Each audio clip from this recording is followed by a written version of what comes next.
हे गणेश जी महाराज, आपको प्रणाम हो। आपकी कीर्ति संसार में जैसे है, इससे दिन दुगनी रात चौगुनी बढ़े।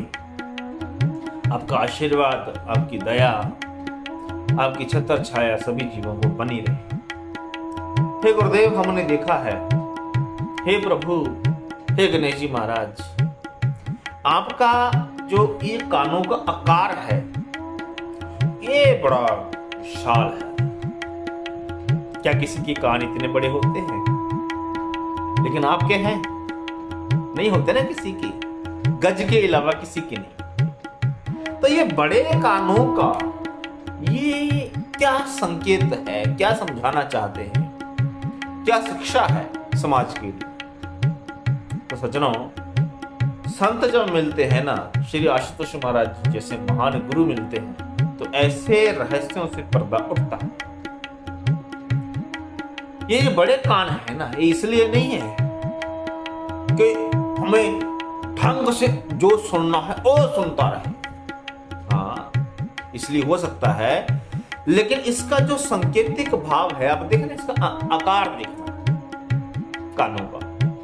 आपने कभी ये जो गेहूं छानने के लिए सूप होता ना, छाछ के आकार के वो होते हैं कान। अब ये सूप की तरह क्यों है, छाछ की तरह क्यों है? क्योंकि सूप की एक विशेषता होती है कि जब आप दाने को ऐसे करके छानते हैं तो सूप क्या करता है, और दाने तो अपने खाने हैं, पीस करके आटा बना करके आपने रोटी बना के खानी है, वो तो आपको चाहिए।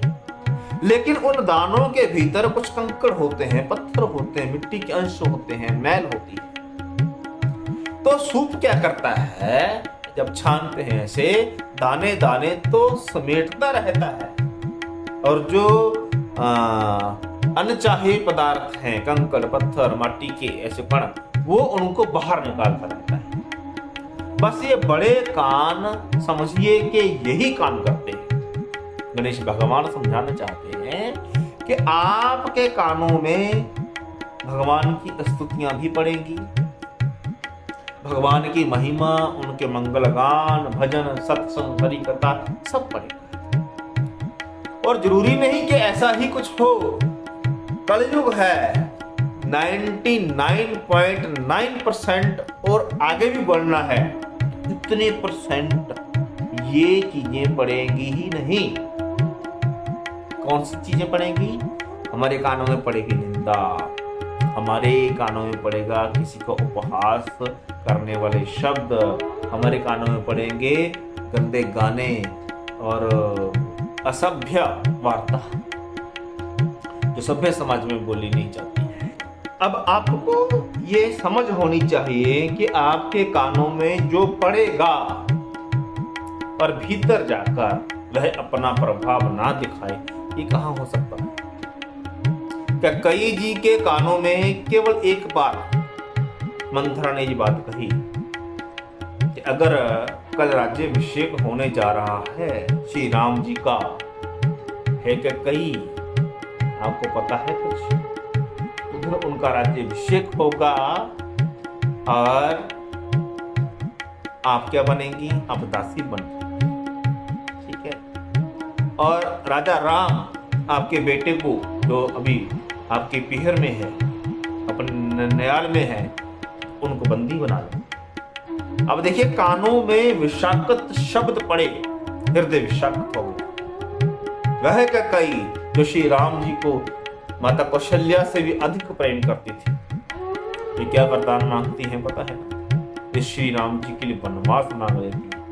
सोचिए, कानों के अंदर एक दिन चुगली के कुछ शब्द पड़े, किसी के प्रति कटु भाव रखने वाले कुछ शब्द पड़े। सज्जनों, उस अयोध्या नगरी के अंदर 14 साल के लिए भगवान राम, श्री राम उसको त्याग करके चले गए और सभी का जीवन नरकमय हो गया, एक चुगली। और हमारे कानों में कितनी चुगली पड़ती है पता है? कोई हमें अगर चुपके से कोई कहता है ना, राजू सुन, अगर ऐसे कहेगा बात सुन, चौकन्ना हो जाएगा। ऐसे जब कहेंगे ना तो वो ऑटोमेटिकली सोचेगा अरे ऐसे बुला रहा है तो कोई ना कोई खास बात है, तो कोई ना कोई ऐसी बात है जो किसी को पता नहीं, किसी को पता है और वो मुझे बताने जा रहा है, और ऐसी बात जो केवल इसको पता है और उसके बाद मुझे पता चलेगी। तो मैं इस सुअवसर को, इस स्वर्णिम अवसर को मैं कैसे हाथ से जाने दूं? तो व्यक्ति क्या करता है, पूछने लग जाता है क्या हो, क्या बता रहे थे बताओ ना। और अगर सामने से व्यक्ति कहे ना नहीं चलो बाद में बात करते हैं, नहीं बाद में नहीं, तुम बताने वाले थे ना कुछ, बताओ यार कमाल, बताओ तो कुछ क्या बात थी। तो सामने वाला कहे नहीं कोई खास बात नहीं थी, बता देंगे अभी नहीं पर बताऊंगा ना, अभी ना लोग हम बता क्या कहेंगे, वहां साइड में चलते हैं ना, अरे वहां जाके देख लेंगे, तुम बताओ यार ऐसे मत करो। तो हम झुंझलाहट में आ जाते हैं, हम मिन्नतें करने लग जाते हैं कि बता दे भैया पता नहीं कौन सा खजाने का रहस्य है जो तू हमसे छुपा रहा।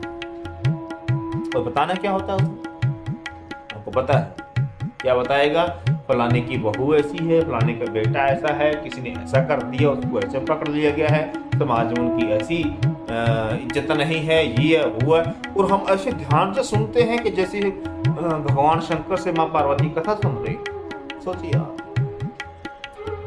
तो यह शब्द जो आपके भीतर पड़े किसी के निंदा चुगली उपहास वाले, तो यह आपको सोने नहीं देंगे, आपके कानों में वही शब्द गूंजेंगे, ये शब्द आपको अशांत कर देंगे।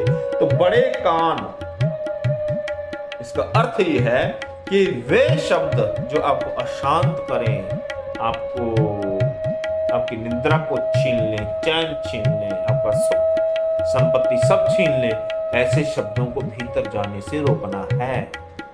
कानों में उन्हीं शब्दों की एंट्री हो जो शब्द आपको सुख दें, आपको शांत करें, आपको आनंद की अनुभूति करवाएं। और वे शब्द है जो केवल और केवल प्रभु के संबंध में है। ऐसे शब्द कथा हो सकती है, सत्संग हो सकता है, हरि के भजन हो सकते हैं, कोई महापुरुषों की वाणी हो सकती है, कुछ भी हो सकता है, या फिर ध्यान। ये ही आपको शांत करेगा। और गणेश जी के बड़े बड़े कान जो हैं इसी बात का संकेत है। तो इसलिए आज से ही ठानो, बिल्कुल जो व्यक्ति आपको निंदा चुगली ये कुछ करने के लिए प्रेरित करता है या आमंत्रित करता है, आप उसको ठोकर मत, नहीं तो आपका चैन, आपका सुख, आपकी संपत्ति जो आंतरिक है सिद्धियों की, वे छिन जाएगी, आप कंगाल हो जाए, आप कहीं के लिए। इसलिए भगवान गणेश अपने बड़े बड़े कानों के माध्यम से हमको ये समझाना चाह रहे हैं। समझते हैं, समझ लिए आपने भगवान गणेश जी को प्रणाम किया है दिल से।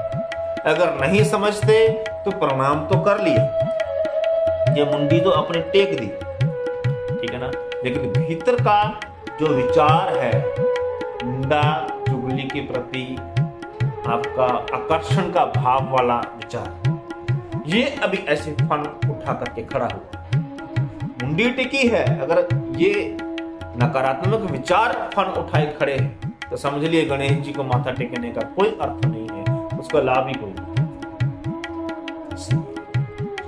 हे गणेश महाराज, आप तो विवेक के देवता हैं, मेरी बुद्धि के पापों को हरें और विवेक को जागृत करें, तभी मुझको सत्य असत्य, धर्म अधर्म इन सभी का ज्ञान हो, और इसमें क्या मुझे धारण करना है मैं समझ पाऊं।